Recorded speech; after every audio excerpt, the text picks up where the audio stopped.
쏴. 민재는 식판을 들고 그의 머리에 부었습니다. 뜨거운 된장찌개가 그의 머리부터 어깨까지 쏟아졌어요. 으악! 김태섭이 비명을 질렀습니다. 식당 전체가 얼어붙었어요. 그러나 생중계 카메라는 그 장면을 고스란히 담고 있었습니다. 전국의 시청자들이 보고 있었죠. 국회의원이 된장찌개를 뒤집어 쓰는 모습을. 김미친놈이! 김태섭이 소리쳤어요. 하지만 민재는 침착했습니다. 경호원들이 달려왔습니다. 체포해! 당장 체포하라고! 도대체 젊은 청년은 왜 국회의원에게 이런 행동을 했을까요? 궁금하시다면 구독과 좋아요 눌러주시고 함께 이 사연을 들어보시죠. 시작하겠습니다. 시청 구내식당에 들어선 순간 민재는 숨이 막히는 것 같았습니다. 스테인리스 조리대가 형광등불 빛을 반사하며 차갑게 빛났어요. 김이 모락모락 피어오르는 국솥, 지글지글 기름 튀는 소리, 그릇 부딪히는 소리들이 귓가에 맴돌았죠. 신입이 왔네. 공익근무요원? 앞치마를 두른 중년 여성이 민재를 위아래로 훑어보았습니다. 날카로운 눈빛이었어요. 민재는 고개를 숙여 인사했습니다. 네, 오늘부터 근무하는 박민재입니다. 나는 주방장 김순자야. 여기서는 다들 순자 누나라고 불러. 순자는 팔짱을 끼고 민재를 바라보았어요. 군대 안 가고 여기 온 이유가 뭐야? 그냥 몸이 약해서요. 민재의 대답은 짧았습니다. 더 이상 말하고 싶지 않았어요. 순자는 고개를 갸웃거렸지만 더 묻지는 않았죠. 좋아.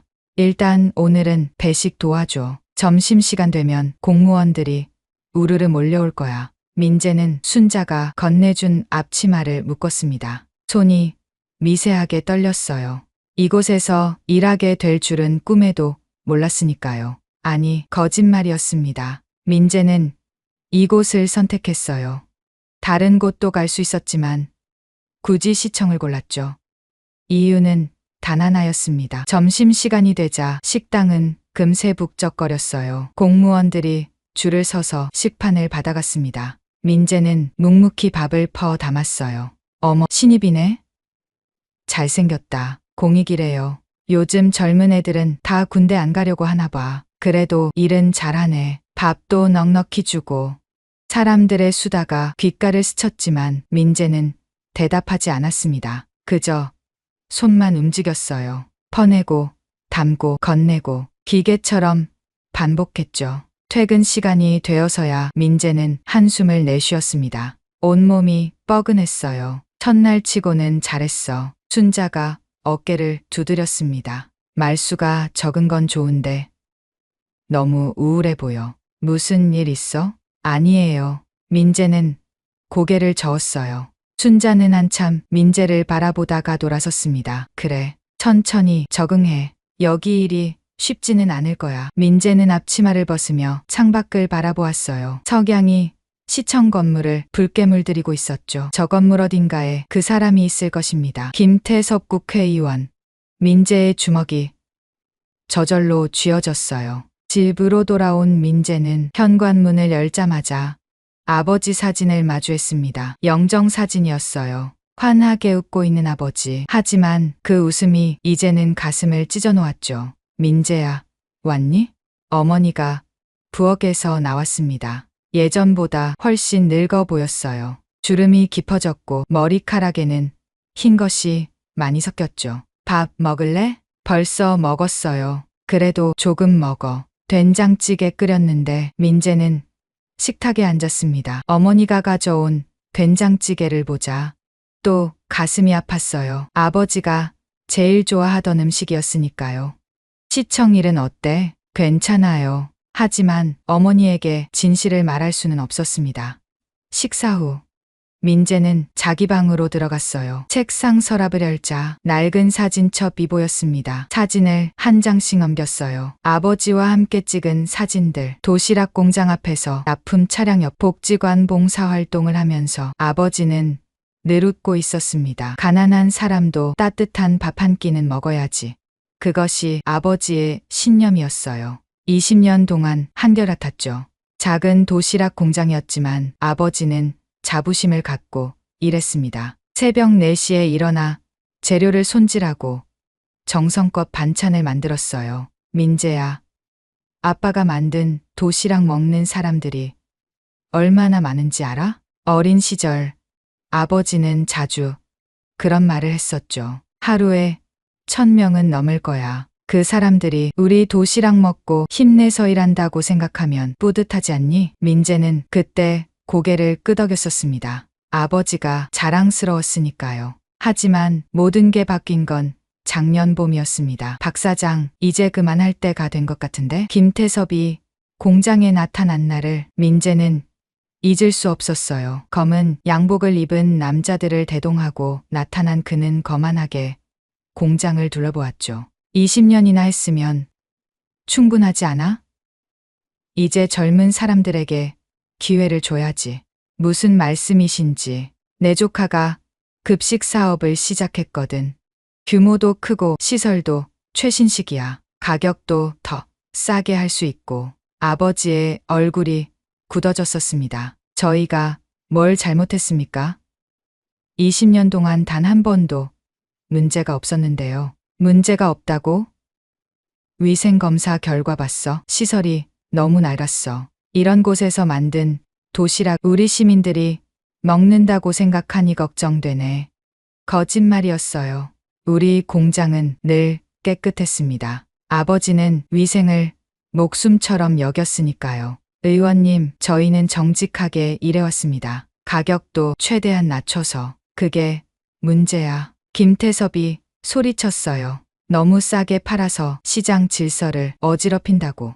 다른 업체들이 다 불평해. 하지만 가난한 사람들은 가난한 사람 그런 감상적인 소리 집어치워. 이건 비즈니스야. 그날 이후로 악몽이 시작됐습니다. 세무조사가 나왔어요. 별것 아닌 서류 미비로 과태료를 물었죠. 위생점검도 수시로 들이닥쳤습니다. 매번 사소한 트집을 잡았어요. 아빠, 그냥 그만두면 안 돼요? 민재가 물었을 때 아버지는 고개를 저었습니다. 안 돼. 우리 도시락 기다리는 사람들이 있어. 복지관 어르신들, 공부방 아이들. 그 사람들은 어떻게 하니?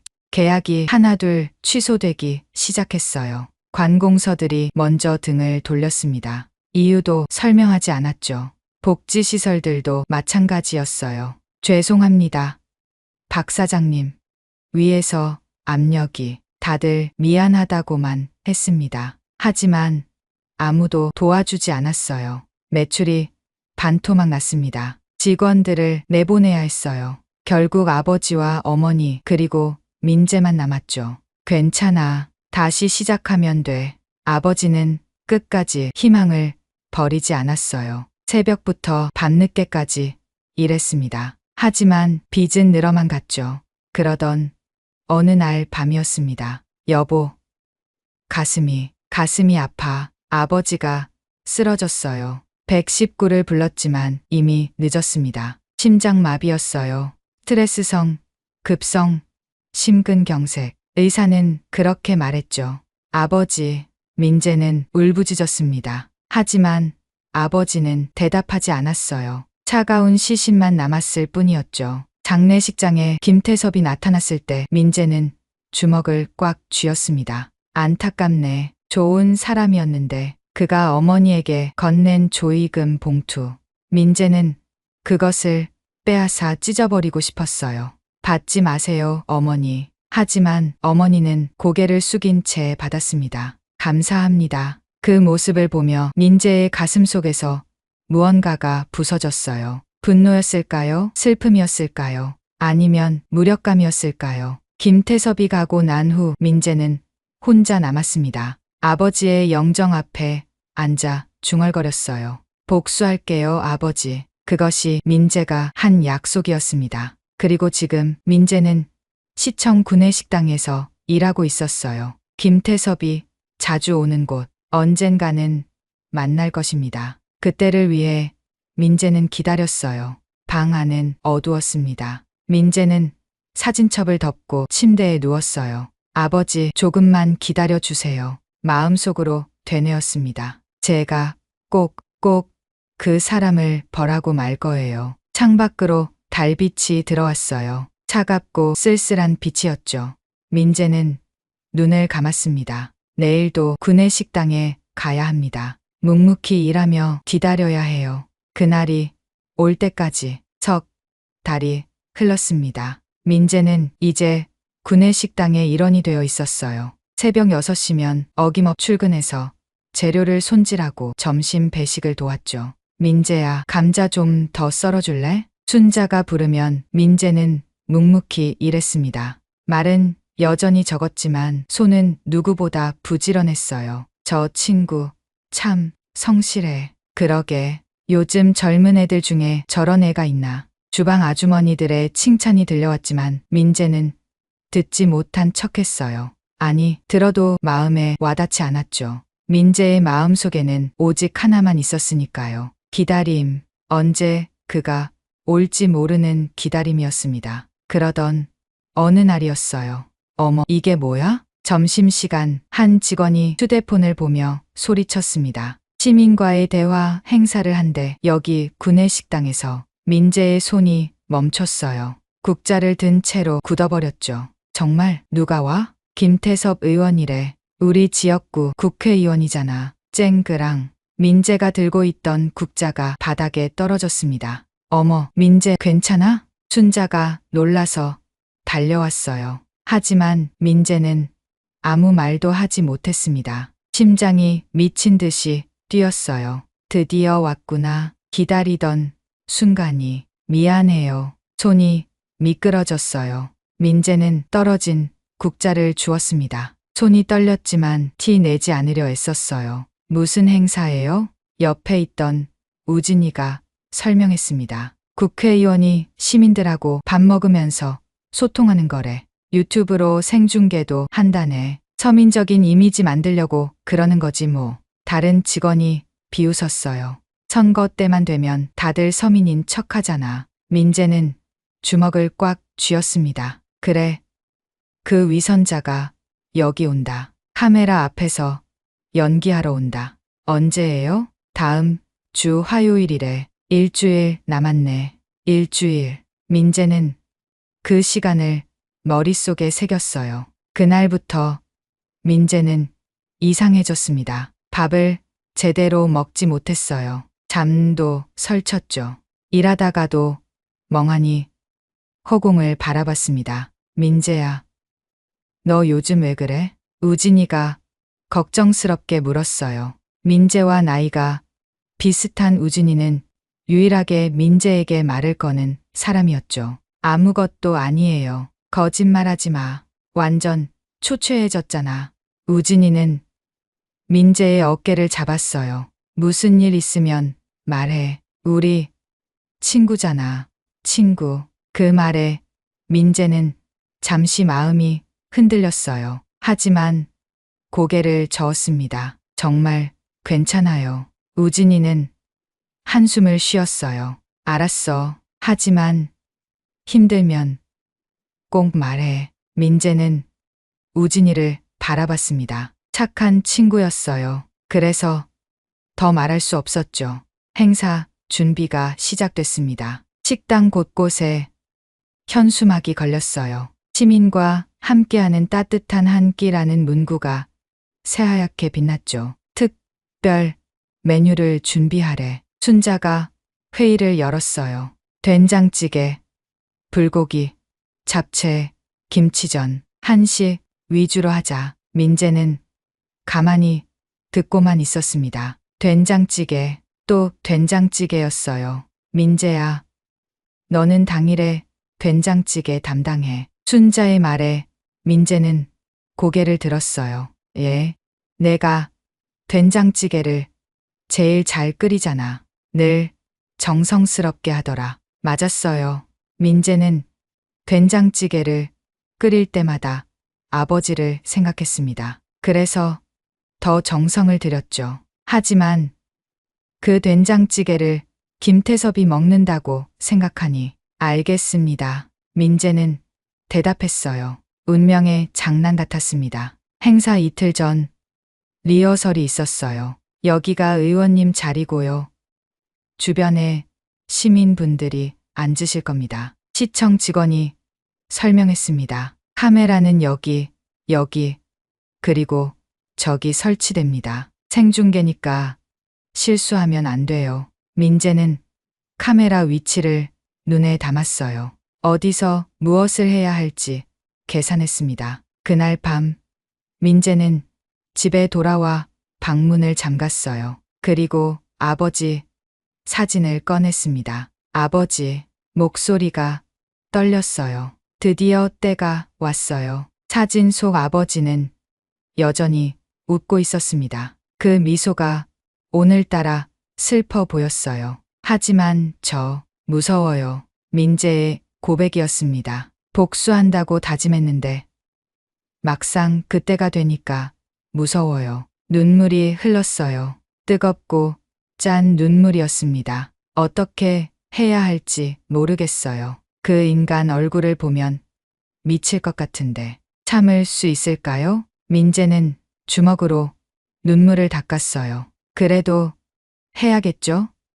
아버지를 위해서라도. 한참을 울던 민재는 깊은 숨을 들이쉬었습니다. 그리고 결심했어요. 무엇을 어떻게 할지는 아직 모릅니다. 하지만 그냥 넘어갈 수는 없었어요.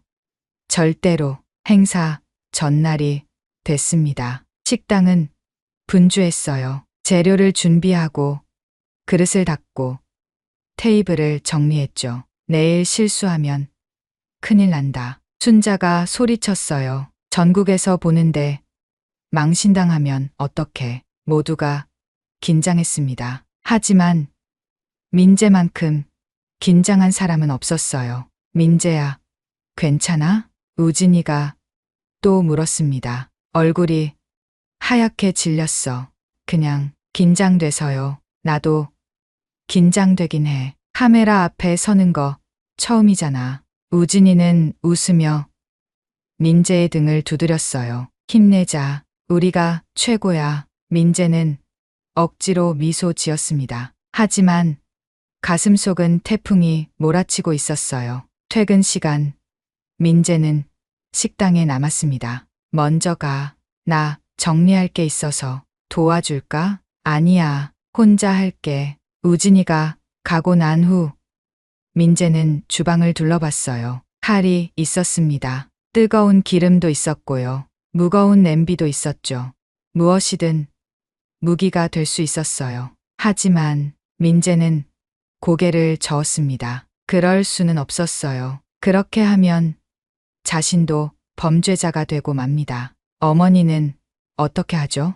혼자 남겨질 어머니를 생각하니 가슴이 찢어졌어요. 하지만 그냥 넘어갈 수도 없어. 민재는 중얼거렸습니다. 뭔가는 해야 해. 뭔가는. 그때 된장찌개 냄비가 눈에 들어왔어요. 내일 민재가 끓일 된장찌개. 김태섭이 먹을 음식. 순간 머릿속에 한 장면이 떠올랐습니다. 그래, 그거야. 민재는 주먹을 쥐었어요.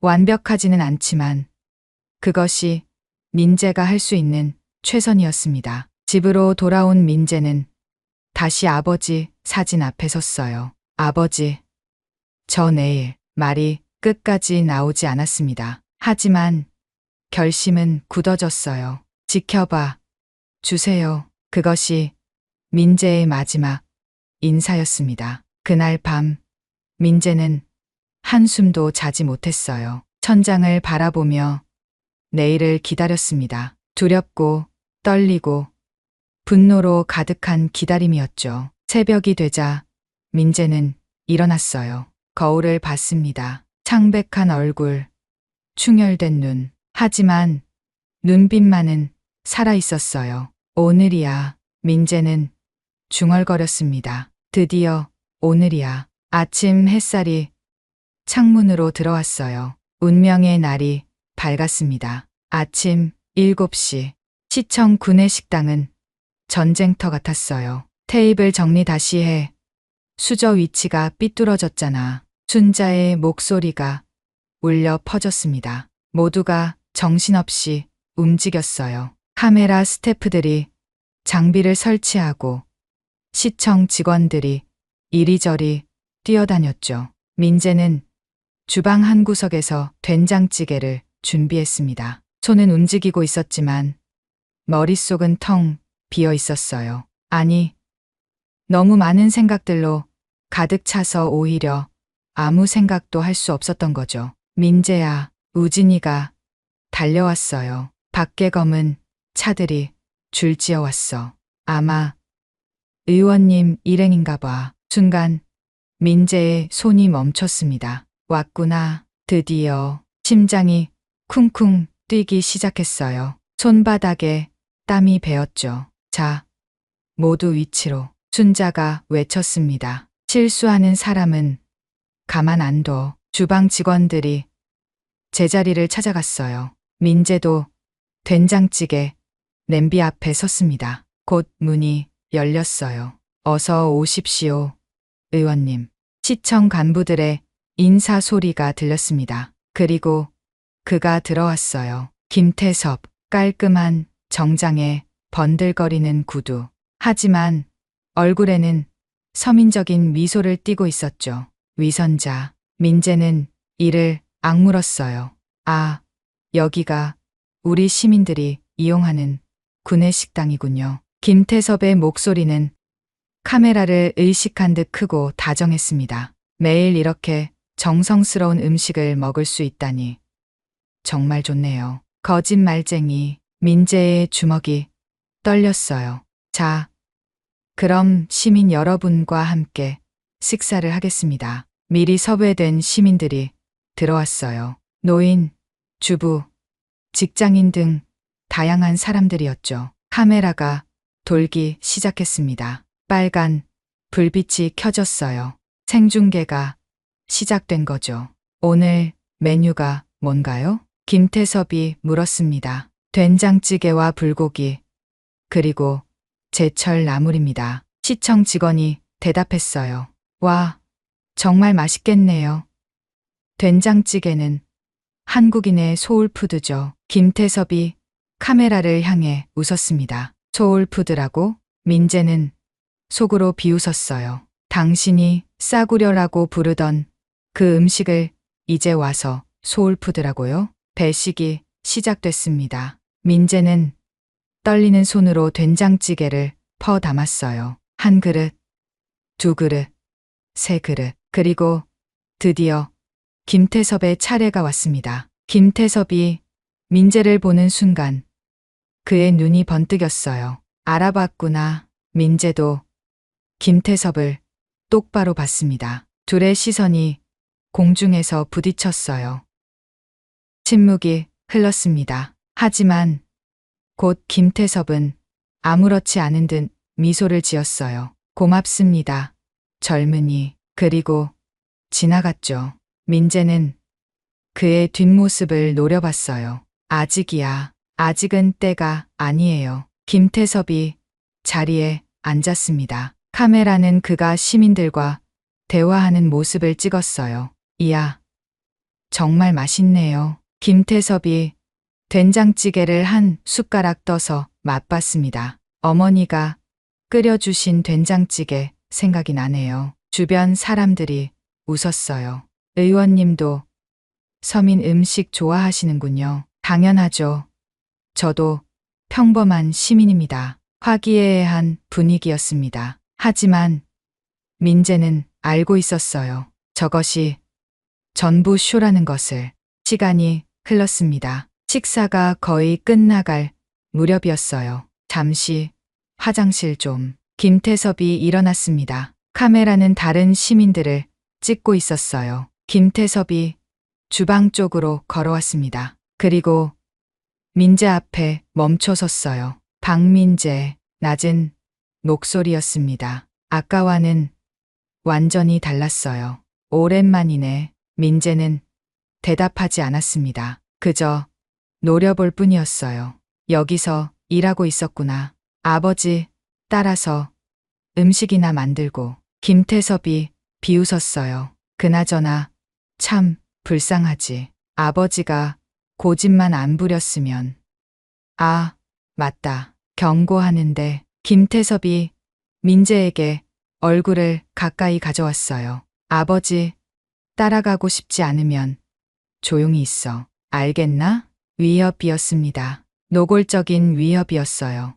민재의 온몸이 떨렸습니다. 분노로, 증오로, 그리고 슬픔으로. 대답해. 김태섭이 재촉했어요. 즉, 벙어리가 됐나. 김태섭이 고개를 돌렸습니다. 그때였어요. 그가 테이블에 남은 된장찌개를 보며 중얼거렸죠. 그나저나 이런 싸구려는 개도 안 먹겠네. 카메라 없었으면 안 먹었을 텐데. 뚝, 민재의 안에서 무언가가 끊어졌습니다. 아버지가 목숨처럼 여기던 음식을, 가난한 사람들을 위해 정성껏 만들던 그 음식을 싸구려라고? 개도 안 먹는다고? 민재의 시야가 빨갛게 물들었어요. 이성이 사라졌습니다. 오직 분노만 남았어요. 민재는 김태섭의 식판을 들었습니다. 아직 된장찌개가 가득 담겨 있었어요. 뭐 하는? 김태섭이 놀라서 돌아봤습니다. 그 순간 민재는 식판을 높이 들어 올렸어요. 그리고 쏴악 김태섭의 머리 위로 뒤집어 씌웠습니다. 뜨거운 된장찌개가 그의 머리부터 어깨까지 쏟아졌어요. 콩나물, 두부, 파, 모든 것이 그의 비싼 정장을 적셨죠. 으아악 김태섭이 비명을 질렀습니다. 식당 전체가 얼어붙었어요. 그리고 누군가 소리쳤죠. 카메라. 카메라 돌고 있어. 맞았어요. 생중계 카메라가 그 장면을 고스란히 담고 있었습니다. 전국의 시청자들이 보고 있었어요. 국회의원이 된장찌개를 뒤집어 쓰는 모습을. 이 미친놈이. 김태섭이 얼굴을 닦으며 소리쳤어요. 하지만 민재는 침착했습니다. 아니, 오히려 후련했어요. 싸구려라고 하셨죠? 민재의 목소리는 떨리지 않았습니다. 그럼 직접 맛보세요. 온몸으로. 뭐라고? 개도 안 먹는다고 하셨으니 의원님이 개만도 못하다는 뜻인가요? 주변이 술렁거렸어요. 경호원들이 달려왔습니다. 체포해. 당장 체포하라고. 김태섭이 악을 썼어요. 민재는 저항하지 않았습니다. 경호원들에게 팔이 잡혔지만 눈은 김태섭을 향해 있었어요. 20년이에요. 민재가 말했습니다. 우리 아버지가 20년 동안 만든 음식이에요. 가난한 사람들도 따뜻한 밥 한 끼는 먹어야 한다고. 그 신념 하나로 만든 음식이에요. 닥쳐. 당신이 싸구려라고 부른 그 음식 때문에 수천 명이 하루를 버텼어요. 학생들이 공부할 힘을 얻었고 노인들이 외로움을 달랬어요. 민재의 목소리가 점점 커졌습니다. 그런데 당신은 뭘 했죠? 아버지를 죽였어요. 가게를 망하게 하고 압박하고 결국 끌어내. 경호원들이 민재를 끌고 갔어요. 하지만 민재는 끝까지 외쳤습니다. 아버지는 죽었지만 그 정신은 죽지 않았어요. 당신 같은 사람이 있는 한 우리는 계속 싸울 거예요. 문이 닫혔습니다. 민재는 끌려 나갔어요. 식당에는 침묵만 남았죠. 그리고 카메라는 여전히 돌고 있었습니다. 된장찌개를 뒤집어 쓰고 망연자실한 김태섭의 모습을 전국이 지켜보고 있었어요. 경찰서, 유치장은 차가웠습니다. 시멘트 벽, 철창, 딱딱한 침대, 모든 것이 회색빛이었어요. 민재는 벽에 기댄 채 앉아 있었습니다. 눈을 감고 있었지만 잠들지는 못했어요. 머릿속에서는 계속 그 순간이 재생됐습니다. 된장찌개가 김태섭의 머리 위로 쏟아지던 순간 후회는 없었어요. 오히려 시원했죠. 하지만 이제 어떻게 될까요? 박민재, 면회 왔어. 경찰관의 목소리에 민재는 눈을 떴습니다. 면회실로 가니 어머니가 앉아 있었어요. 민재야. 어머니의 눈은 퉁퉁 부어 있었습니다. 밤새 울었나 봐요. 엄마, 미안해요. 민재가 먼저 말했어요. 미안하지 마. 내가 왜 그랬는지 엄마는 알아. 어머니는 떨리는 손으로 가방을 뒤적였습니다. 이거 아버지 유품 정리하다가 발견했어. 작은 USB였어요. 뭐예요? 모르겠어. 하지만 아버지가 숨겨둔 거야. 책상 서랍 깊은 곳에 있었어. 민재는 USB를 받아 들었습니다. 작고 검은 USB. 하지만 뭔가 중요한 게 들어있을 것 같았어요. 변호사는 구했어. 우진이가 도와줬어. 우진이가요? 그래. 내 친구가 여기저기 연락해서 변호사를 찾아줬어. 좋은 사람이야. 민재는 가슴이 뭉클했습니다. 자신을 걱정해주는 사람이 있다는 게 고마웠어요. 민재야. 어머니가 민재의 손을 잡았습니다. 아버지는 내가 이렇게 되길 원하지 않았을 거야. 알아요. 하지만 엄마는 내가 자랑스러워. 뜻밖의 말이었어요. 비겁하게 참고만 있는 것보다 잘못된 걸 잘못됐다고 말할 수 있는 용기. 그게 진짜 아버지를 닮은 거야. 어머니의 눈에서 눈물이 흘렀습니다. 민재도 울었어요. 면회가 끝나고 유치장으로 돌아온 민재는 USB를 만지작거렸습니다. 이 안에 뭐가 들어있을까요? 그때였어요. 박민재 씨, 기자가 면회 신청했는데요. 경찰관이 다시 불렀습니다. 기자라고요? 면회실에는 젊은 여성이 앉아 있었어요. 단정한 차림에 날카로운 눈빛. 안녕하세요. 저는 한국일보 최서연 기자입니다. 서연이 명함을 내밀었어요. 왜 저를? 된장찌개 사건이 지금 전국적인 화제예요. 모르셨어요? 민재는 고개를 저었습니다. 서연이 휴대폰을 꺼내 보여줬어요. 인터넷은 난리였습니다. 국회의원, 된장찌개 테러, 시청 구내식당 충격 사건, 분노한 청년의 절규, 수많은 기사들이 쏟아져 나왔어요. 여론이 분분해요. 어떤 사람들은 폭력은 어떤 이유로도 정당화될 수 없다고 하고, 어떤 사람들은 뭔가 사연이 있을 거라고 하죠. 서연이 민재를 바라봤습니다. 그래서 직접 듣고 싶었어요. 왜 그러셨는지. 민재는 망설였어요. 말해도 될까요? 하지만 이미 시작된 일이었습니다. 제 아버지 때문이에요. 그리고 민재는 모든 걸 털어놨어요. 아버지의 도시락 공장, 김태섭의 압력, 파산과 죽음까지. 서연은 조용히 들었습니다. 가끔 메모를 하면서요. 증거가 있어요? 이거 어머니가 주신 건데. 민재는 USB를 보여줬어요. 뭐가 들어있는지는 모르겠어요. 확인해봐도 될까요? 민재는 고개를 끄덕였습니다. 서연이 노트북을 꺼내 USB를 연결했어요. 이거. 서연의 눈이 커졌습니다. 대박이에요. USB 안에는 수백 개의 파일이 있었어요. 이메일, 문자 메시지, 녹취록, 계약서, 김태섭과 주고받은 모든 기록이었죠. 계약 해지하지 않으면 가만두지 않겠다. 세무조사 준비해라. 이런 협박이 다 있네요. 서연의 목소리가 떨렸어요. 이것만으로도 충분해요. 아니, 이건 빙산의 일각이에요. 무슨 말이에요? 김태섭 의원이 박민재 씨 아버지에게만 이런 짓을 했을까요? 절대 아니에요. 서연이 노트북을 닫았습니다. 제가 취재해 볼게요. 이 USB는 잠시 빌려도 될까요? 민재는 잠시 생각했어요. 그리고 고개를 끄덕였죠.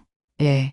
진실이 밝혀지길 바라요. 서연이 떠나고 이틀이 지났습니다. 그동안 민재는 계속 유치장에 있었어요. 그런데 갑자기 분위기가 바뀌었습니다. 야, 그 된장찌개 사건 봤어? 김태섭 의원 완전 나쁜 놈이었네. 경찰관들이 수군거렸어요. 무슨 일이 일어난 걸까요? 박민재, TV 보러 와. 경찰관이 민재를 불렀습니다. TV에서는 뉴스가 나오고 있었어요. 충격적인 사실이 밝혀졌습니다. 김태섭 의원이 지난 10년간 조직적으로 중소급식 업체들을 탄압해왔다는 증거가 나왔습니다. 서연이었어요. 화면에 서연이 나와 있었죠. 저희가 입수한 자료에 따르면 김태섭 의원은 자신의 측근이 운영하는 대형 급식업체의 독점 계약을 주기 위해 수십 개의 업체를 파산시켰습니다. 증거들이 화면에 나왔어요. 민재 아버지의 USB에 있던 자료들이었죠. 특히 구 박진호 씨의 경우 20년간 저가로 도시락을 공급하며 소외계층을 도왔지만 김태섭 의원의 압력으로 파산했고 결국 스트레스로 사망했습니다. 스튜디오가 술렁거렸어요. 이뿐만이 아닙니다. 저희가 추가 취재한 결과 비슷한 피해를 입은 업체가 최소 30곳이 넘습니다. 피해자들의 인터뷰가 이어졌어요. 저도 당했어요. 갑자기 계약이 취소되고 세무조사, 위생점검 견딜 수가 없었습니다. 김태섭 때문에 우리 가족이 망했어요. 민재는 놀랐습니다. 이렇게 많은 피해자가 있었다니.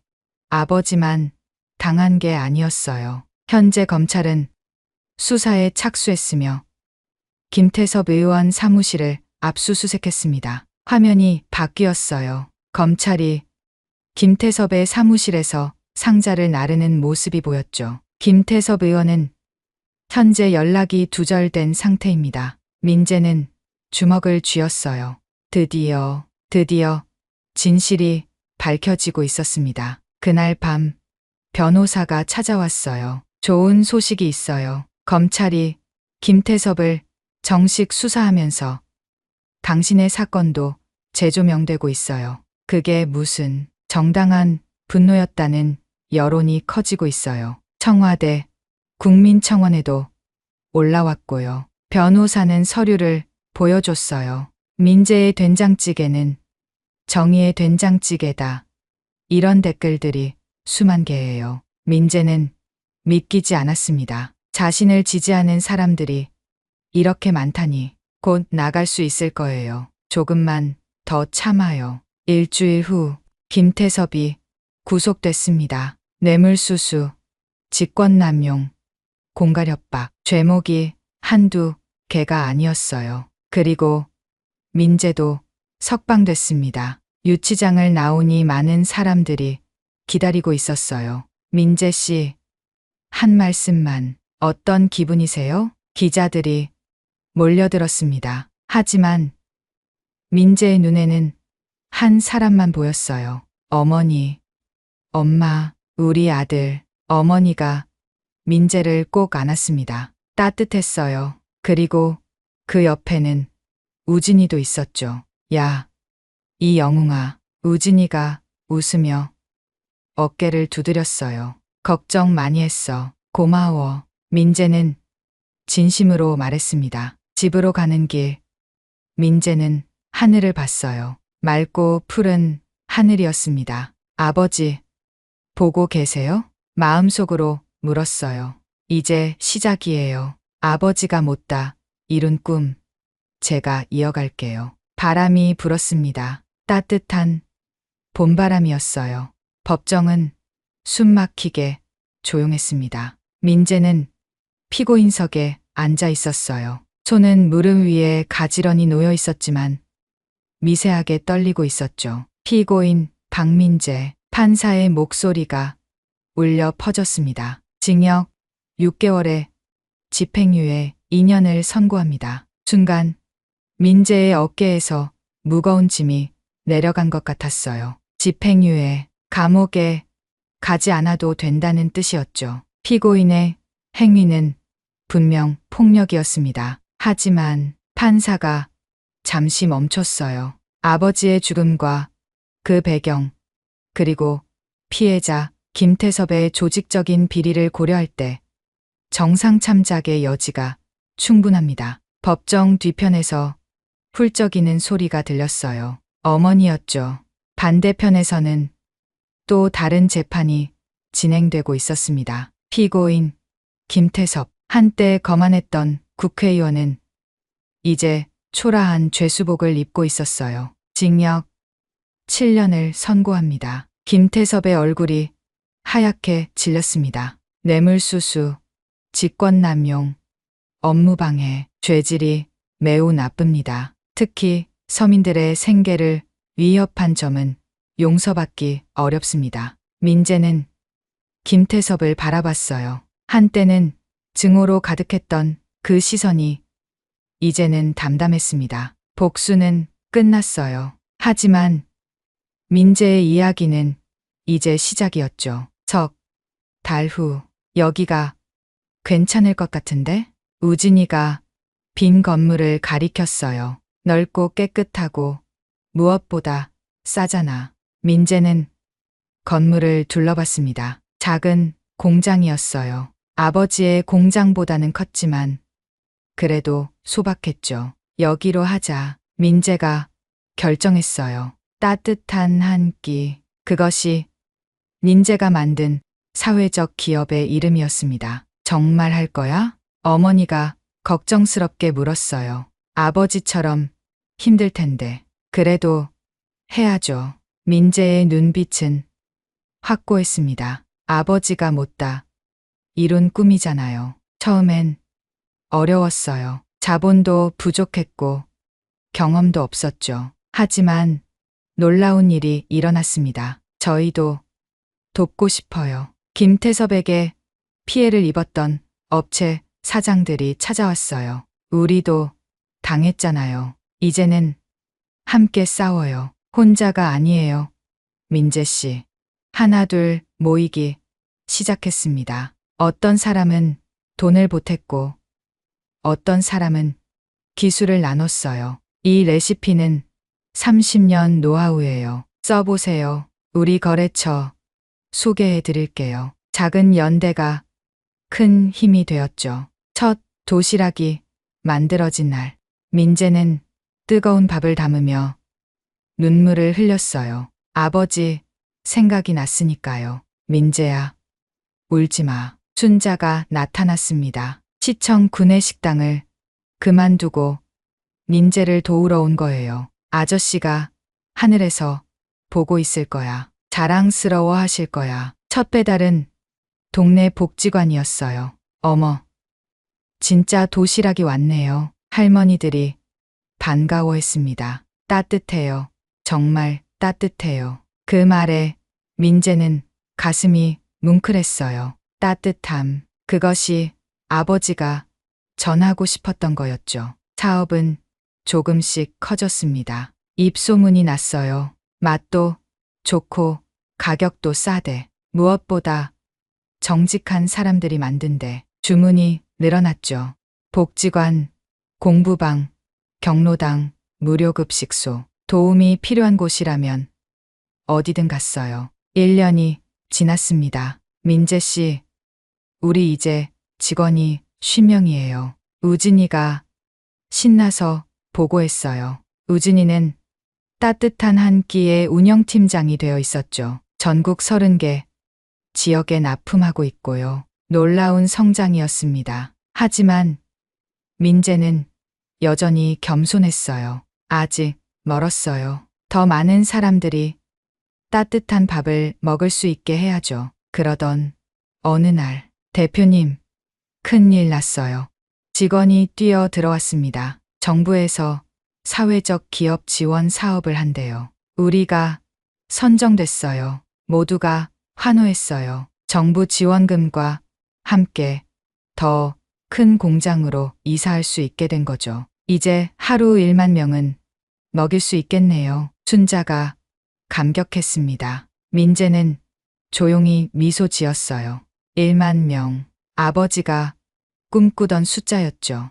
2년 후 따스한 봄날이었습니다. 민재는 아버지 묘소 앞에 서 있었어요. 아버지, 왔어요. 무덤가에는 꽃이 피어 있었습니다. 노란 개나리, 분홍 진달래, 많은 일이 있었어요. 민재가 조용히 말했어요. 김태섭은 감옥에 있고 저는 아버지의 일을 이어받았어요. 바람이 불었습니다. 나무숲이 살랑거렸어요. 이제 전국 100개 지역에서 우리 도시락을 먹어요. 하루에 1만 명이 넘죠.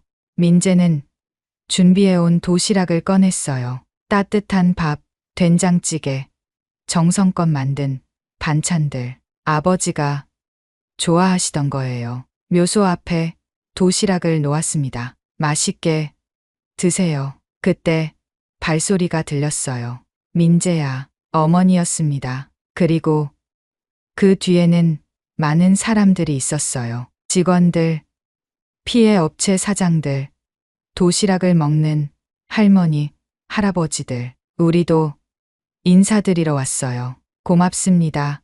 사장님, 덕분에 다시 일어섰습니다. 모두가 아버지 묘소에 인사했어요. 민재는 눈물을 참지 못했습니다. 행복한 눈물이었어요. 저희가 꽃을 준비했어요. 한 할머니가 꽃다발을 내밀었습니다. 고맙습니다. 민재가 꽃을 받아 묘소에 놓았어요. 무덤이 꽃으로 가득했습니다. 해가 기울고 사람들이 하나둘 돌아갔어요. 민재는 마지막까지 남아 있었죠.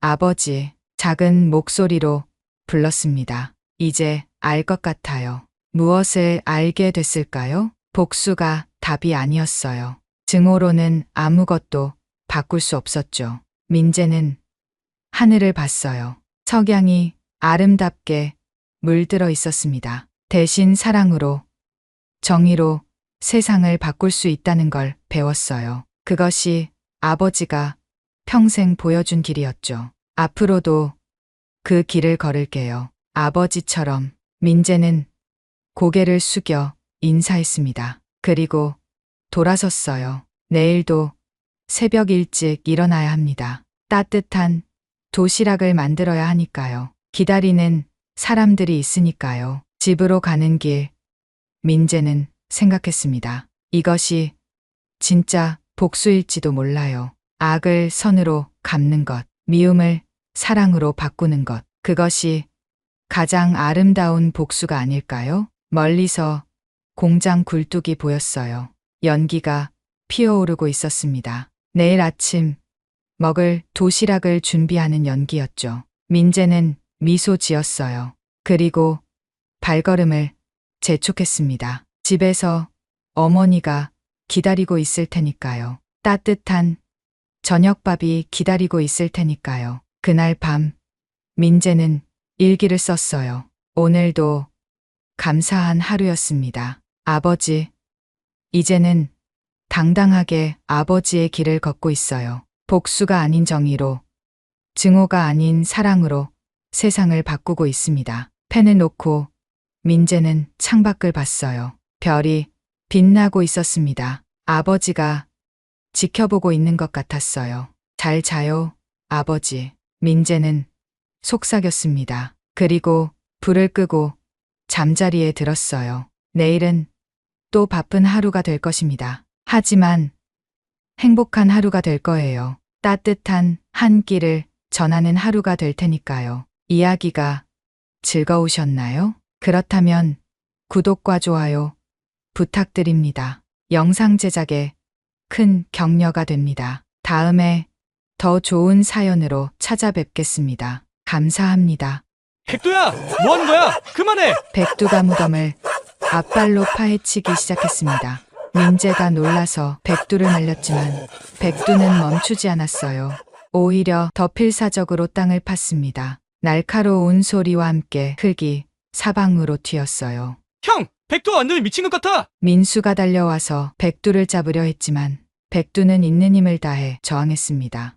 1년 동안 짖지 않던 백두가 크게 짖으며 계속 땅을 팠어요. 발톱에서 피가 나기 시작했지만 멈추지 않았습니다. 그 모습을 본 순간 민재의 등골이 서늘해졌어요. 이건 단순한 행동이 아니었습니다. 백두의 눈에는 절박함이 가득했어요. 반드시 뭔가를 찾아야 한다는 듯이요. 그때 백두의 발톱이 뭔가 딱딱한 것에 부딪혔습니다. 백두가 갑자기 멈췄어요. 그리고는 구멍을 들여다보며 낮게 울기 시작했습니다. 뭐가 있는 거야? 흙 사이로 하얀색 무언가가 보였습니다. 순간 민재의 심장이 멎는 것 같았어요. 이건 유골함 같은데? 아버지의 무덤에서 백두의 미친 행동과 유골함, 도대체 어떤 사연인지 함께 끝까지 지켜봐 주세요. 그 전에 구독과 좋아요 눌러주시면 오늘 하루 행복하실 겁니다. 시작하겠습니다. 새벽 3시. 또다시 백두의 울음소리가 어둠을 갈랐어요. 그 소리를 들을 때마다 민재의 가슴이 찢어지는 것 같았습니다. 벌써 1년째였어요. 아버지가 돌아가신 후로 백두는 매일 같은 시간에 일어나 울부짖었습니다. 민재는 침대에서 일어나 창문 너머로 마당을 내다봤어요. 달빛 아래 백두의 모습이 보였습니다. 예전에는 그렇게 윤기나고 풍성했던 인털이 이제는 푸석푸석했어요. 늠름했던 진돗개의 모습은 온데간데 없었습니다. 또 시작이네. 옆에 누워있던 서연이 한숨을 쉬며 말했어요. 약사인 아내도 백두 때문에 잠을 설친 지 오래였습니다. 미안해. 내가 어떻게든 해볼게. 민재는 슬리퍼를 신고 마당으로 나갔어요. 차가운 밤 공기가 얼굴을 스쳤습니다. 백두야. 부르는 소리에도 백두는 꿈쩍하지 않았어요. 그저 서재 쪽을 바라보며 낮게 울고 있을 뿐이었습니다. 마치 그곳에 누군가 있는 것처럼요. 민재는 백두 옆에 쪼그려 앉았습니다. 손을 뻗어 긍을 쓰다듬었어요. 뼈가 만져질 정도로 말라 있었습니다. 아빠 보고 싶구나. 나도 보고 싶어. 그 순간 민재의 목이 메었습니다. 1년 전 그날이 떠올랐어요. 아침에 멀쩡하게 신문을 읽으시던 아버지가 갑자기 가슴을 움켜쥐고 쓰러지셨습니다. 병원에 도착했을 때는 이미 늦었어요. 의사는 급성심근경색이라고 했습니다. 하지만 뭔가 이상했어요. 아버지는 매년 건강검진을 받으셨고 심장에는 아무 문제가 없었거든요. 게다가 돌아가시기 전날 밤 누군가와 격하게 통화하시는 소리를 들었습니다. 더는 못 참겠네. 자네가 뭘 했는지 알고 있어. 그게 마지막으로 들은 아버지의 목소리였어요. 백두가 갑자기 일어섰습니다. 비틀거리는 걸음으로 서재 문 앞까지 갔어요. 그리고는 문을 긁기 시작했습니다. 안 돼, 백두야. 거긴. 민재가 말렸지만 백두는 계속 문을 긁었어요. 발톱에서 피가 나기 시작했습니다. 그때였어요. 형. 대문 밖에서 민수의 목소리가 들렸습니다. 새벽 3시에 동생이 찾아온 건 처음이었어요. 민수야? 무슨 일이야? 형, 잠깐 얘기 좀 해요. 중요한 일이에요. 민수의 표정이 심상치 않았습니다. 경찰관인 동생이 이런 표정을 짓는 건 드문 일이었어요. 둘은 거실로 들어갔습니다. 서연도 나와 있었어요. 무슨 일이야?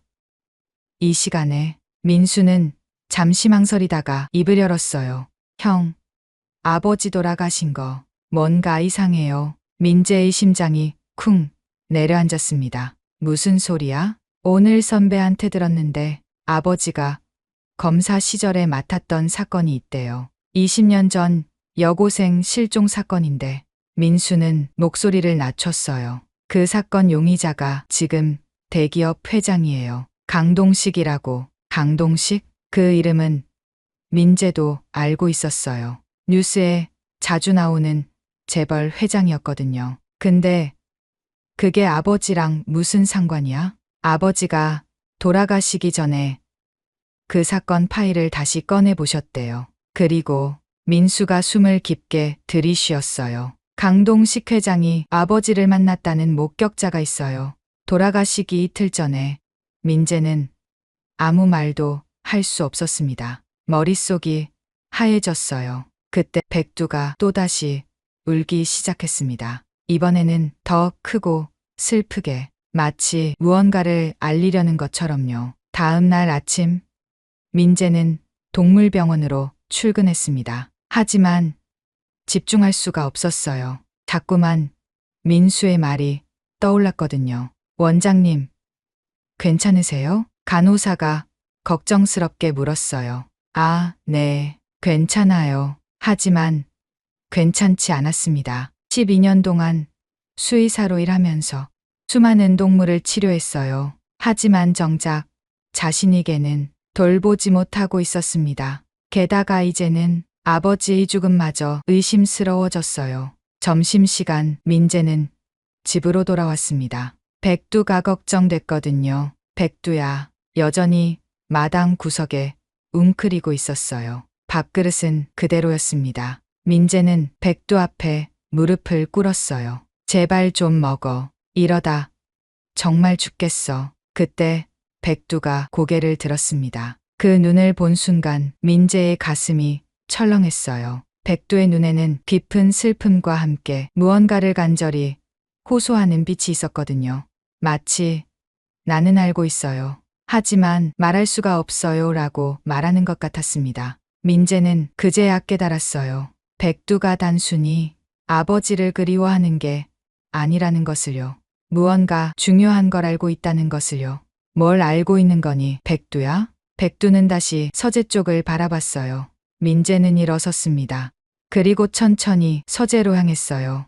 1년 동안 한 번도 들어가지 않았던 곳이었습니다. 아버지의 흔적이 그대로 남아있는 곳이라 차마 들어갈 수가 없었거든요.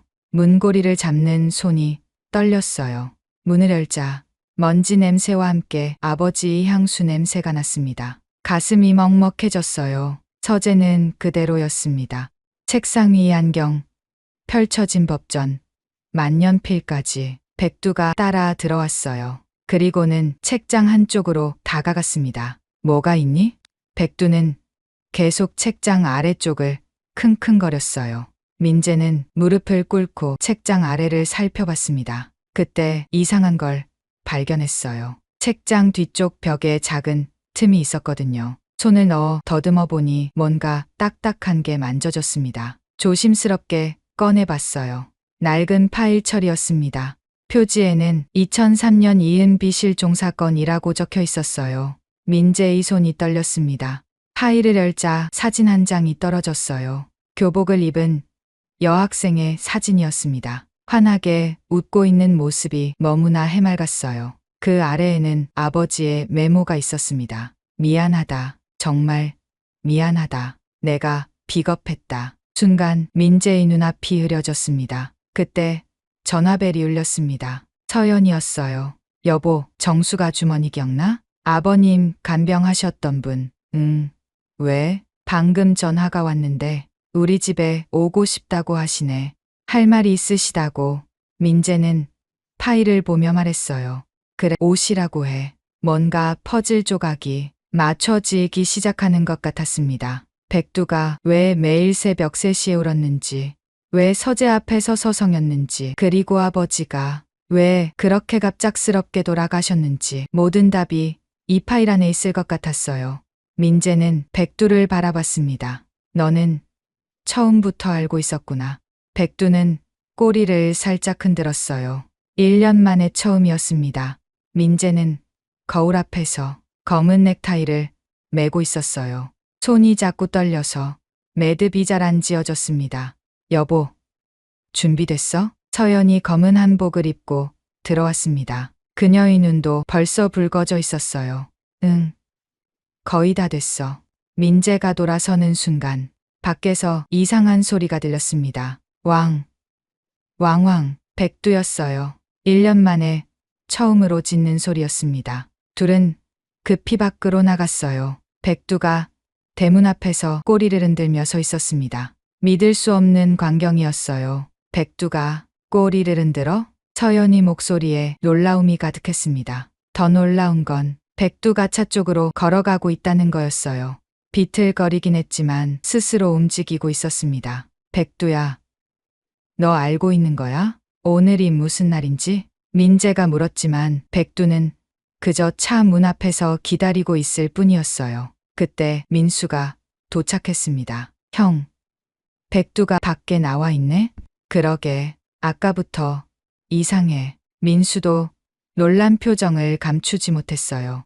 1년 동안 마당 구석에만 있던 백두가 이렇게 활발한 모습을 보이다니요. 백두는 계속 차를 바라보며 낑낑거렸습니다. 데려가자. 아버지도 백두 보고 싶으실 거야. 그렇게 백두도 함께 차에 탔습니다. 차가 출발하자 백두는 뒷좌석에서 조용히 앉아 창밖을 바라봤어요. 평소의 무기력한 모습은 찾아볼 수 없었습니다. 오히려 뭔가를 단단히 결심한 것 같은 표정이었어요.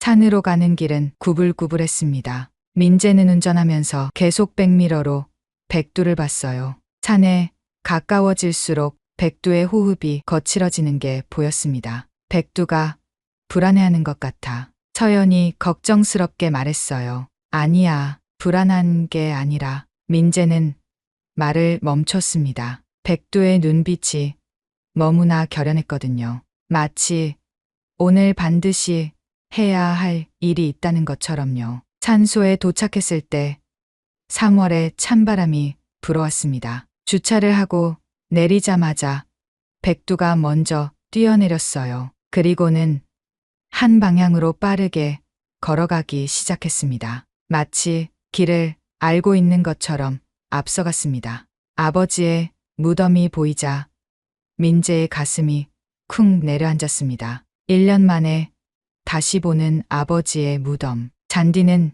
잘 자라 있었고 비석도 깨끗했어요. 아버지, 민재가 무덤 앞에 무릎을 꿇었습니다. 눈물이 저절로 났어요. 백두도 무덤 앞에 왔습니다. 그리고는 한참을 가만히 서 있었어요. 마치 아버지와 대화를 나누는 것 같았습니다. 백두도 할아버지가 보고 싶었구나. 민수가 백두의 머리를 쓰다듬으며 말했어요. 가족들은 차례를 지내기 시작했습니다. 아버지가 좋아하시던 막걸리도 부어드리고 좋아하시던 음식들도 차렸어요. 그런데 그때였습니다. 갑자기 백두가 이상한 행동을 시작했어요. 백두가 무덤 옆 땅을 앞발로 긁기 시작했습니다. 백두야, 뭐 하는 거야? 민재가 놀라서 백두를 말렸지만 백두는 멈추지 않았어요. 오히려 더 필사적으로 땅을 팠습니다. 날카로운 소리와 함께 흙이 사방으로 튀었어요. 형, 백두가 완전히 미친 것 같아. 민수가 달려와서 백두를 잡으려 했지만 백두는 있는 힘을 다해 저항했습니다. 왕왕왕. 1년 동안 짖지 않던 백두가 크게 짖으며 계속 땅을 팠어요. 발톱에서 피가 나기 시작했지만 멈추지 않았습니다. 그 모습을 본 순간 민재의 등골이 서늘해졌어요. 이건 단순한 행동이 아니었습니다. 백두의 눈에는 절박함이 가득했어요. 반드시 뭔가를 찾아야 한다는 듯이요. 백두야, 제발. 서연이 울먹이며 말했지만 소용없었어요. 백두는 점점 더 깊이 팠습니다. 이미 30cm는 파들어간 것 같았어요. 그때 백두의 발톱이 뭔가 딱딱한 것에 부딪혔습니다. 끙. 백두가 갑자기 멈췄어요. 그리고는 구멍을 들여다보며 낮게 울기 시작했습니다. 뭐가 있는 거야? 민재가 조심스럽게 구멍을 들여다봤어요. 흙 사이로 하얀색 무언가가 보였습니다. 순간 민재의 심장이 멎는 것 같았어요. 이건 뭐야? 형? 민수도 다가와서 봤습니다. 그의 얼굴도 창백해졌어요. 유골함 같은데. 서연이 손으로 입을 막았습니다. 정말로 작은 유골함이 묻혀 있었어요. 아버지 무덤 바로 옆에요. 이게 왜 여기에? 민재의 목소리가 떨렸습니다. 백두는 계속 낑낑거리며 유골함을 바라봤어요. 마치 드디어 찾았다고 말하는 것 같았습니다. 형, 이거 신고해야 돼. 경찰관인 민수가 먼저 정신을 차렸어요. 그래, 그래야겠다. 민재가 전화기를 꺼냈지만 손이 너무 떨려서 번호를 제대로 누를 수가 없었어요. 30분 후 경찰이 도착했습니다. 신고하신 분이 누구시죠? 제가 신고했습니다. 민수가 자신의 신분을 밝히며 상황을 설명했어요. 경찰관들이 조심스럽게 유골함을 꺼냈습니다. 함 앞면에 작은 명패가 붙어 있었어요. 이은비, 2003년생. 그 이름을 듣는 순간 민재는 숨이 막혔습니다. 어제 서재에서 발견한 파일 속 소녀, 바로 그 이은비였어요. 형, 이거. 민수도 알아챘습니다. 둘 다 같은 생각을 하고 있었습니다. 일단 조사를 해봐야겠습니다. 불법 매장일 가능성이 높아요. 경찰관이 사진을 찍으며 말했어요. 백두는 이제 조용해졌어요. 너는 알고 있었구나. 민재가 백두를 안으며 속삭였어요. 백두는 민재의 품에서 작게 꼬리를 흔들었습니다. 경찰 조사가 끝난 후 가족들은 허둥지둥 집으로 돌아왔습니다. 집에 도착하자마자 민재는 서재로 향했어요. 어제 발견한 파일을 다시 꺼냈습니다. 2003년 이은비 실종 사건. 파일을 넘기다가 한 장의 보고서를 발견했어요. 유골 발견. 2004년 3월. 하지만 용의자 강동식 증거 불충분으로 무혐의. 그 밑에 아버지의 메모가 있었습니다. 그는 분명 범인이다. 하지만 나는 비겁했다. 권력 앞에 무릎 꿇었다. 이은비와 그 어머니에게 죄스럽다. 민재의 눈에서 눈물이 흘렀어요. 그때 전화벨이 울렸습니다. 서연이었어요. 여보, 정숙 아주머니가 도착했대. 알았어. 민재는 파일을 들고 거실로 나갔습니다. 10분 후 초인종이 울렸어요. 문을 열자 50대 중반의 여성이 서 있었습니다. 검은 옷을 입고 있었는데 얼굴이 많이 수척해 보였어요. 어서 오세요, 아주머니. 안녕하세요. 이렇게 갑자기 찾아와서 죄송해요. 정숙의 목소리는 떨리고 있었어요. 거실에 앉자 정숙은 한참을 말을 못했습니다. 뭔가를 결심하는 것 같았어요. 저 오늘 산소에 가셨다고 들었어요. 네. 갔다 왔어요. 민재가 대답하자 정숙의 눈에서 눈물이 흘렀습니다. 발견하셨군요. 그 한마디에 모든 게 명확해졌어요. 정숙은 알고 있었습니다. 모든 것을요. 아주머니, 죄송해요. 정말 죄송해요. 정숙이 갑자기 바닥에 무릎을 꿇었습니다. 아주머니, 일어나세요. 민재가 놀라서 정숙을 일으켜 세웠어요.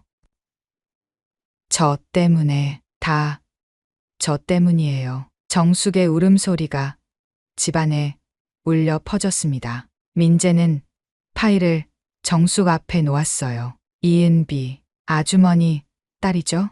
정숙이 고개를 들었습니다. 눈이 퉁퉁 부어 있었어요. 어떻게 아버지가 남기신 파일이 있었어요. 정숙은 파일을 보며 더욱 크게 울었습니다. 그때 백두가 조용히 다가왔어요. 그리고는 정숙의 무릎에 머리를 얹었습니다. 마치 위로하는 것처럼요. 정숙은 떨리는 손으로 백두를 쓰다듬었습니다. 고마워. 내가 찾아줬구나. 백두는 조용히 꼬리를 흔들었어요. 민재는 깊은 숨을 들이쉬었습니다. 이제 모든 진실을 들을 때가 왔어요. 20년 전 그날 무슨 일이 있었는지, 그리고 아버지는 왜 그런 선택을 했는지 모든 답을 들을 준비가 되었습니다. 정숙은 떨리는 손으로 차를 받았습니다. 하지만 입에 대지는 못했어요. 그저 찻잔을 감싸 쥐고 있을 뿐이었습니다. 마치 그 온기라도 붙잡고 싶은 것처럼요. 천천히 말씀하세요. 민재가 조용히 말했어요. 정숙은 고개를 들었습니다. 퉁퉁 부은 눈에서 또다시 눈물이 흘러내렸어요. 은비는 제 딸이에요. 그 한마디가 나오는데도 엄청난 용기가 필요한 것 같았습니다. 민재는 아무 말도 하지 않았어요. 그저 기다렸습니다. 정숙이 마음을 추스를 때까지요. 한참 후 정숙이 다시 입을 열었어요. 20년 전이었어요. 은비가 고등학교 2학년이었죠. 3월 15일. 절대 잊을 수 없는 날이에요. 은비가 학원에서 늦게 끝났다고 전화했어요. 10시쯤 된다고. 기다리고 있으니까 혼자 올게요, 엄마. 그게 마지막이었어요. 민재의 가슴이 쿵 내려앉았습니다. 경찰에 신고했어요. 하지만 스문의 시간이 지나야 실종 신고를 받는다고 했죠. 스문의 시간이 얼마나 긴지 아세요? 정숙의 목소리에 한이 서려 있었어요. 혼자 거리를 미친 듯이 돌아다녔어요.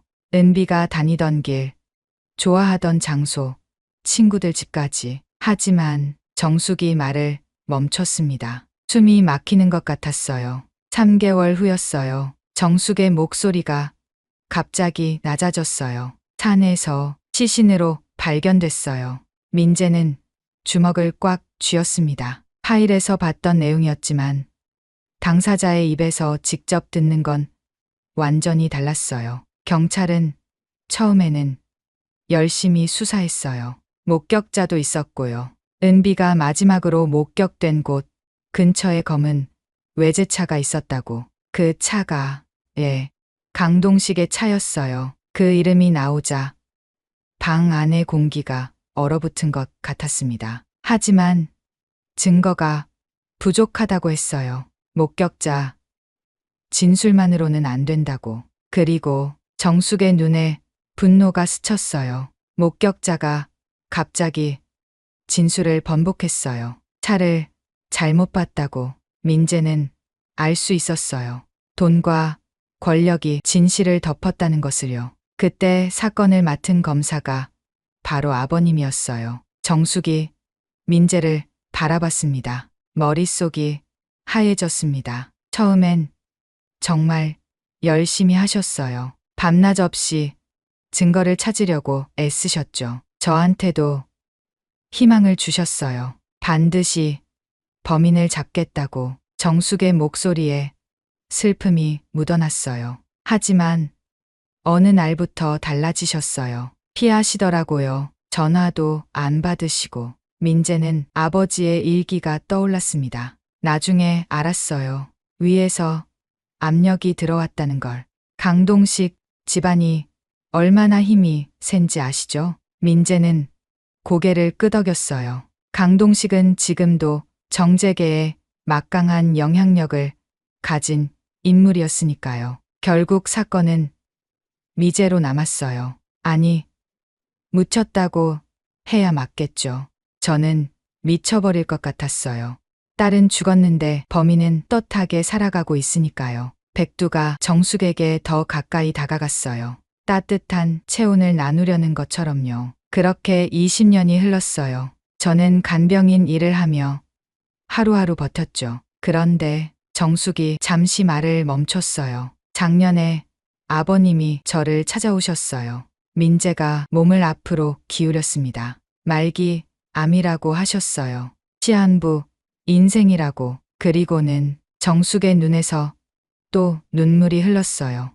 무릎을 꿇으셨어요. 뭐라고요? 민재가 놀라서 물었습니다. 평생 꼿꼿하게 사셨던 아버지가 무릎을 꿇었다고요? 정말 죄송합니다. 용서해 주세요. 비겁한 인간이었습니다. 그렇게 말씀하시면서요. 정숙은 그때를 떠올리는 것만으로도 고통스러운 것 같았어요. 저는 아버님을 용서할 수 없었어요. 하지만 동시에 불쌍하기도 했어요. 죄책감에 평생을 시달리셨을 테니까요. 민재는 아버지가 왜 그렇게 술을 많이 드셨는지 이제야 알 것 같았어요. 그래서 제안을 하셨어요. 자신의 간병인이 되어달라고. 그리고 정숙이 심호흡을 했어요. 모든 진실을 밝힐 증거를 가지고 있다고 하셨어요. 증거를요? 민수가 놀라서 물었어요. 경찰관인 동생의 눈이 반짝였습니다. 예. 하지만 자신이 살아있는 동안은 공개할 수 없다고 하셨어요. 대신 돌아가신 후에는 반드시 세상에 알려지게 하겠다고. 민재는 서재에서 발견한 파일을 떠올렸어요. 하지만 그것만으로는 부족했습니다. 더 결정적인 증거가 있어야 했어요. 그래서 아버님 곁에서 6개월을 보냈어요. 그 시간 동안 아버님은 정말 많이 괴로워하셨어요. 정숙의 목소리가 부드러워졌어요. 가끔 은비 얘기를 하셨어요. 똑똑하고 예쁜 아이였다고. 그런 아이를 지켜주지 못해서 죄송하다고. 민재의 눈가가 뜨거워졌습니다. 그리고 약속하셨어요. 자신이 죽으면 은비를 곁에 묻어달라고. 평생 지켜주지 못한 죄값이라도 치르고 싶다고. 그래서 정숙이 은비를 아버지 무덤 옆에 묻은 거였어요. 하지만 갑자기 돌아가셨어요. 정숙의 표정이 어두워졌어요. 그날 새벽까지 괜찮으셨는데 아침에 일어나 보니 민재는 민수와 눈이 마주쳤어요. 정말 자연사였을까? 혹시 그날 밤에 이상한 점은 없었나요? 민수가 조심스럽게 물었어요. 정숙이 잠시 생각하더니 말했습니다. 그러고 보니 전화가 왔었어요. 새벽 2시쯤에요. 누구한테서요? 모르겠어요. 아버님이 받으셨는데 목소리가 많이 높아지셨어요. 이제 와서 무슨 소리냐고 하셨던 것 같아요. 민재는 그날 밤 들었던 아버지의 목소리를 떠올렸어요. 더는 못 참겠네. 자네가 뭘 했는지 알고 있어. 그게 강동식과의 통화였을까요? 그리고 아버님이 뭔가를 급하게 쓰시는 걸 봤어요. 서재에서요. 뭘 쓰셨는지 아세요? 아니요. 하지만 백두가 계속 곁에 있었어요. 마치 지키는 것처럼요. 그때 백두가 일어섰어요. 그리고는 서재 쪽을 바라봤습니다. 민재도 일어섰어요. 잠깐만요. 민재는 서재로 갔습니다. 백두도 따라왔어요. 서재에 들어서자 백두가 또다시 책장 아래쪽으로 갔어요. 어제와 같은 곳이었습니다. 민재는 손전등을 켜고 더 자세히 살펴봤어요. 그때 작은 틈 사이로 뭔가가 더 보였습니다. 조심스럽게 꺼내봤어요. USB였습니다. 민재의 심장이 빠르게 뛰었어요. 거실로 돌아오자 모두가 민재를 바라봤어요. 이걸 발견했어요. 민재가 USB를 보여주자 정숙의 눈이 커졌습니다. 그거 아버님이 그날 밤에 들고 계셨던 거예요. 민수가 노트북을 가져왔어요. USB를 꽂는 손이 떨렸습니다. 화면에 파일들이 떴어요. 녹음 파일이었습니다. 날짜는 2003년 4월. 민재가 클릭하자 낯선 목소리가 들렸어요. 검사님, 이 일은 없던 일로 해주세요. 충분히 보상하겠습니다. 젊은 시절의 강동식 목소리였어요. 이어서 아버지의 목소리가 들렸습니다. 강 선생, 이건 살인사건입니다. 덮을 수 없어요. 그 애가 먼저 시비를 걸었어요. 저는 정당방위로 목을 졸라 죽입니까? 민재는 숨을 멈췄어요. 명백한 자백이었습니다. 녹음은 계속됐어요. 협박, 회유, 그리고 결국 검사님도 가족이 있지 않습니까? 아들이 수의대에 다닌다고 들었는데 그 순간 민재의 등골이 서늘해졌어요. 자신 때문이었어요. 아버지가 굴복한 이유가. 정숙이 민재의 손을 잡았어요. 아버님은 가족을 지키려고 하셨어요. 누구나 그랬을 거예요. 하지만 민재는 가슴이 찢어지는 것 같았어요. USB에는 더 많은 파일이 있었습니다. 사진, 증거물, 목격자, 진술서까지. 20년 동안 아버지가 혼자 짊어지고 있던 진실이었어요. 이걸로 충분해요. 민수가 단호하게 말했어요. 정숙이 일어섰습니다. 감사합니다. 정말 감사합니다. 그녀는 깊이 인사했어요. 이제 은비가 편히 쉴 수 있을 것 같아요. 백두가 정숙에게 다가가 꼬리를 흔들었어요. 민재는 백두를 바라봤습니다. 이 모든 걸 백두가 알고 있었어요. 아버지가 떠난 후 1년 동안 비밀을 지키며 기다렸던 거예요. 누군가 찾아주기를. 그리고 오늘 드디어 그 비밀이 세상에 드러났습니다. 아버지, 민재가 창밖을 바라보며 속삭였어요. 이제 편히 쉬세요. 봄바람이 불어왔습니다. 20년 만에 진실이 밝혀지는 순간이었어요. 다음 날 새벽 5시였습니다. 민재는 한숨도 자지 못했어요. USB 속녹음 파일이 계속 머릿속에 맴돌았습니다. 아버지가 20년 동안 짊어지고 있던 무게가 얼마나 무거웠을까요? 백두가 침대 옆에 와서 민재의 손을 핥았어요. 너도 못 잤구나. 민재가 백두의 머리를 쓰다듬었습니다. 그때 민재의 머릿속에 번쩍 뭔가가 스쳤어요. 백두가 1년 동안 보여준 이상한 행동들. 매일 새벽 3시에 울던 것. 서재 문 앞에서 서성이던 것. 그리고 특정 장소만 계속 바라보던 것. 백두야, 너 혹시 더 알고 있는 거 있니? 백두가 꼬리를 살짝 흔들더니 일어섰어요. 그리고는 문 쪽으로 걸어갔습니다. 민재도 따라 일어났어요. 백두는 서재로 향했습니다. 하지만 이번엔 책장이 아니었어요. 아버지의 책상 쪽으로 갔습니다. 여기에 뭐가 있어? 백두는 책상 아래를 킁킁거렸어요. 민재는 무릎을 꿇고 책상 아래를 살펴봤습니다. 언뜻 보기엔 아무것도 없었어요. 하지만 백두는 계속 한 지점을 긁었습니다. 손전등으로 자세히 비춰보니 바닥에 작은 홈이 있었어요. 조심스럽게 눌러보니 딸깍 소리와 함께 작은 서랍이 열렸습니다. 비밀 서랍이었어? 민재의 심장이 빠르게 뛰었어요. 서랍 안에는 낡은 일기장과 작은 유리병이 있었습니다. 일기장을 펼쳐봤어요.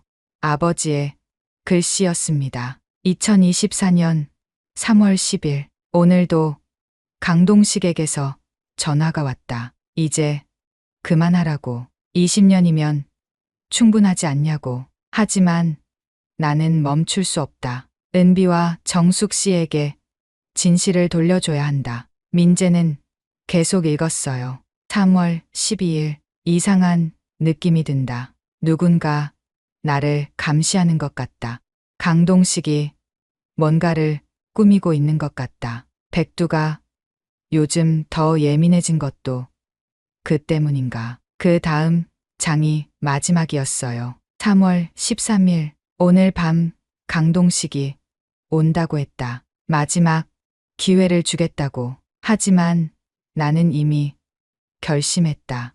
내일 모든 것을 세상에 공개할 것이다. 민재야, 민수야, 아빠가 미안하다. 그리고 백두야, 내가 이 모든 걸 지켜봐 줘서 고맙다. 민재의 눈에서 눈물이 흘렀어요. 3월 14일, 바로 아버지가 돌아가신 날이었습니다. 그때 작은 유리병이 눈에 들어왔어요. 조심스럽게 열어보니 하얀 가루가 조금 남아 있었습니다. 이건 민재는 수의사로서 직감적으로 알 수 있었어요. 이건 독약이었습니다. 그 순간 현관문이 쾅 하고 열렸어요. 형, 민수의 다급한 목소리였습니다. 민재가 서둘러 나가보니 민수의 표정이 창백했어요. 큰일 났어. 강동식이 알았어. 뭘? 우리가 증거를 가지고 있다는 걸. 방금 경찰서에 압력이 들어왔어. 수사하지 말라고. 민재의 가슴이 철렁했어요. 그리고 형, 조심해. 협박, 전화도 왔어. 아버지처럼 되고 싶지 않으면 조용히 있으라고. 그 말에 민재의 온몸에 소름이 돋았어요. 아버지처럼. 그건 명백한 살해, 협박이었습니다. 민수야, 이것 좀 봐. 민재는 일기장과 유리병을 보여줬어요. 민수의 얼굴이 더욱 굳어졌습니다. 이건 아버지가 살해당한 거야. 두 형제는 서로를 바라봤어요. 이제 확실해졌습니다. 그때 민재의 핸드폰이 울렸어요. 모르는 번호였습니다. 여보세요? 최민재 수의사님이시죠? 낯선 남자 목소리였어요. 차갑고 무거운 목소리. 누구시죠? 저는 강동식 회장님의 비서입니다. 회장님께서 만나고 싶어 하십니다. 민재는 주먹을 꽉 쥐었어요. 무슨 일로요? 아시지 않습니까? 서로 좋게 해결했으면 합니다. 1시간 후 회장님 사무실로 오십시오. 전화가 끊어졌어요. 형, 가면 안 돼. 위험해. 민수가 말렸지만 민재는 고개를 저었어요. 아니야, 가야 해. 그가 뭘 원하는지 알아야 해. 백두가 민재의 다리를 물었어요. 가지 말라는 듯이. 괜찮아, 백두야. 금방 올게. 1시간 후 민재는 강동식의 회사 건물 앞에 섰습니다. 50층짜리 거대한 빌딩이 위압적으로 서 있었어요. 로비에 들어서자 정장 입은 남자들이 다가왔습니다. 최민재 씨죠? 이쪽으로 오시죠. 엘리베이터는 무음으로 올라갔어요. 50층 최고층이었습니다. 문이 열리자 넓은 사무실이 나타났어요. 창밖으로 서울 전경이 한눈에 보였습니다. 그리고 그 앞에 한 남자가 서 있었어요. 강동식이었습니다. 어서 오게. 60대 중반의 강동식은 여전히 날카로운 눈빛을 가지고 있었어요. 왜 부르셨습니까? 민재가 단도직입적으로 물었어요. 강동식이 웃었습니다. 차가운 웃음이었어요. 자네 아버지처럼 똑똑한 사람이군. 그래서 더 안타깝네. 무슨 말씀이신지 연기할 필요 없어. 자네가 뭘 가지고 있는지 알고 있네. 강동식이 의자에 앉으며 말했어요. 그 USB 말이야. 자네 아버지가 남긴 거. 민재는 아무 말도 하지 않았어요. 20년 전 일은 불행한 사고였어. 모두가 잊고 지낸 일이야. 왜 이제 와서 들춰내려 하나? 불행한 사고요? 민재의 목소리가 떨렸어요. 은비라는 아이를 죽인 게 사고입니까? 강동식의 표정이 굳어졌어요. 조심해. 증명되지 않은 얘기는 하지 말게. 녹음 파일이 있습니다. 당신이 직접 자백한 그게 법정에서 증거가 될 것 같나? 20년 전 불법 녹음을? 강동식이 비웃었어요. 게다가 자네 아버지도 공범이야. 증거를 은폐한 검사. 그걸 밝히면 자네 가족도 끝이야. 민재의 가슴에 분노가 끓어올랐어요. 그래서 아버지를 죽였습니까? 그 말에 강동식의 눈이 번뜩였어요. 무슨 소리를 하는 거지?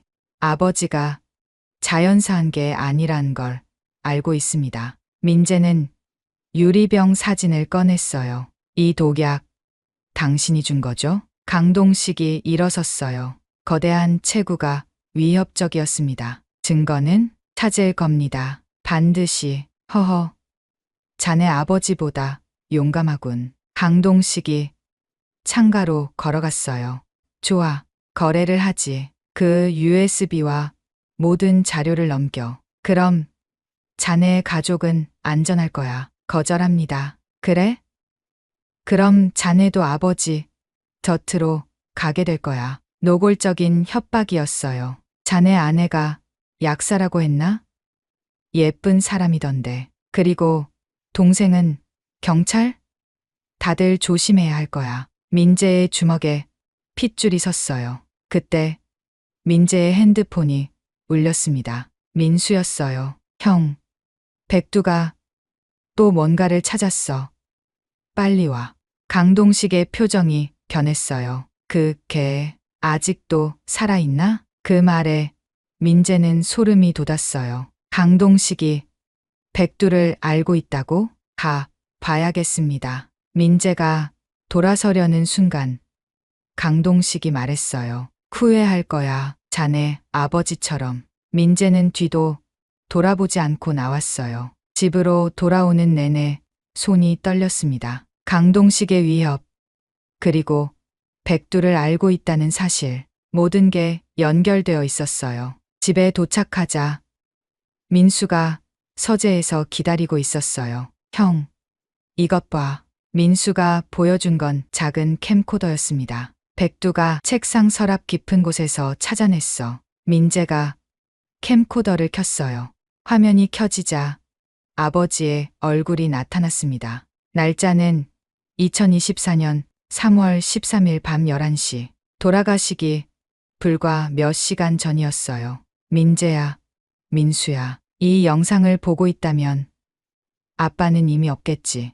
아버지의 목소리에 두 형제는 숨을 멈췄어요. 오늘 밤 강동식이 올 거다. 아마 날 해치러 올 거야. 하지만 난 준비했다. 이 캠코더에 모든 걸 기록할 거다. 그리고 현관 벨소리가 들렸습니다. 아버지가 카메라를 숨기는 모습이 보였어요. 책상 위, 책들 사이에. 그리고 강동식이 들어왔습니다. 두 사람의 대화가 시작됐어요. 마지막 기회다. 모든 자료를 내놔. 안 됩니다. 그럼 자네도 은비처럼 되는 수밖에. 그 순간 강동식이 주머니에서 뭔가를 꺼냈어요. 작은 유리병이었습니다. 이게 뭔지 알겠나?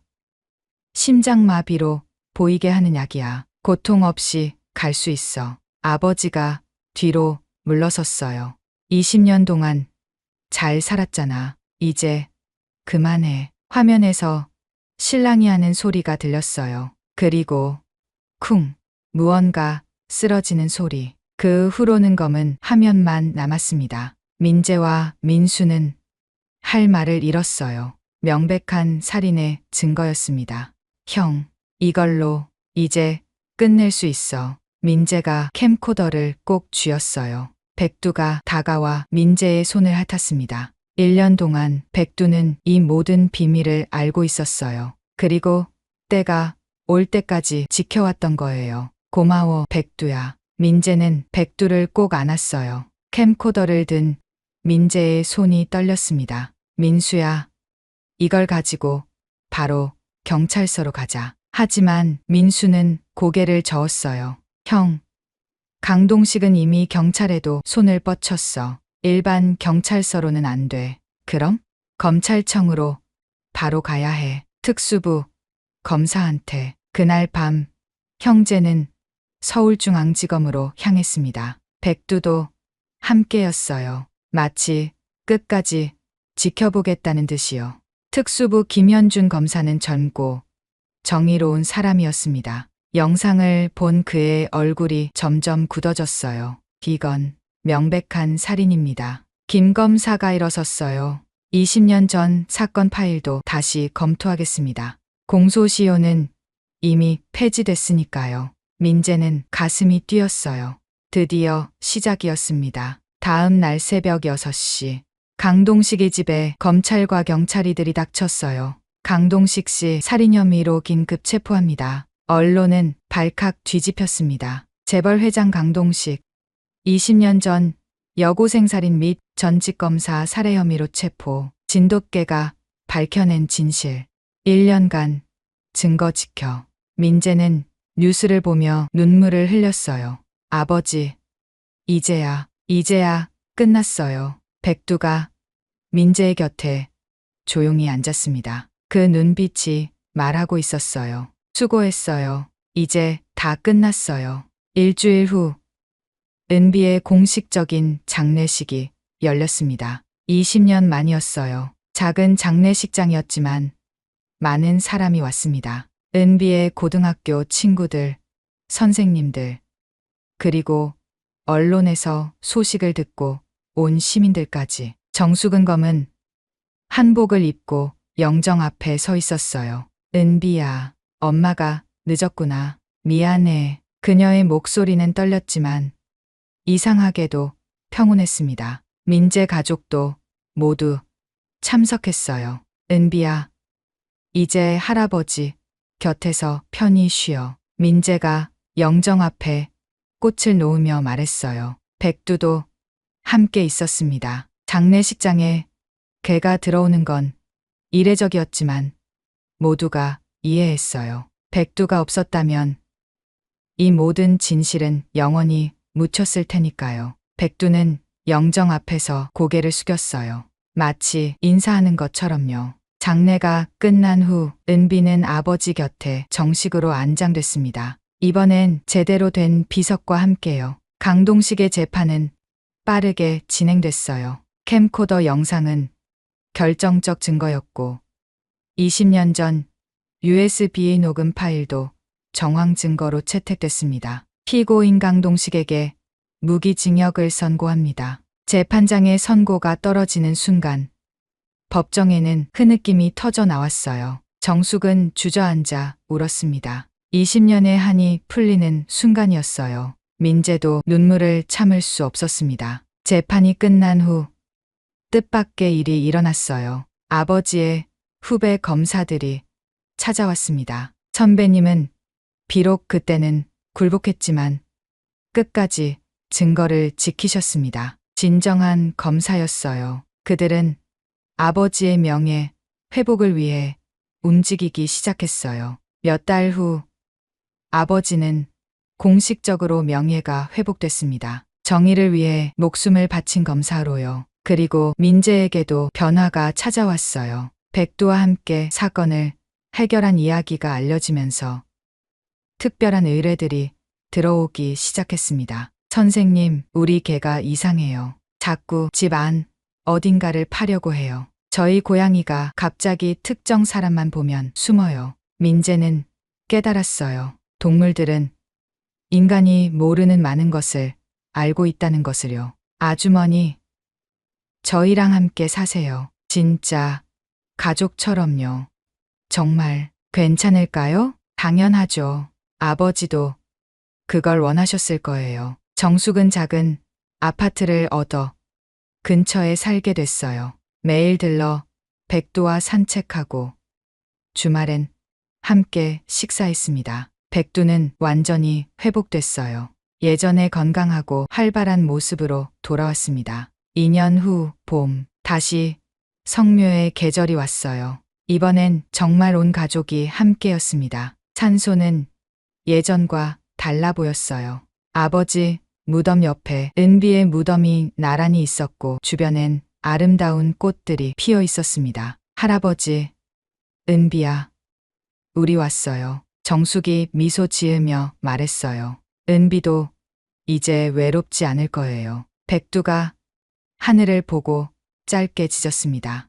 왕, 성묘를 마치고 내려오는 길, 민재의 핸드폰이 울렸어요. 백두야, 또 내 도움이 필요한가 봐. 백두는 신나서 펄쩍 뛰었어요. 정숙이 웃으며 말했습니다. 그들은 산을 내려왔습니다. 뒤돌아보니 두 무덤이 평화롭게 나란히 있었어요. 햇살이 비석을 따뜻하게 비추고 있었습니다. 민재는 생각했어요. 정의는 때로 늦게 올 수 있지만 반드시 온다고. 그리고 진실은 어떤 형태로든 드러난다고.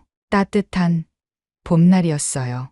모든 것이 새롭게 시작되는 희망의 계절이었습니다. 재밌으셨나요? 이 사연이 즐거우셨다면 구독과 좋아요 부탁드립니다. 감사합니다.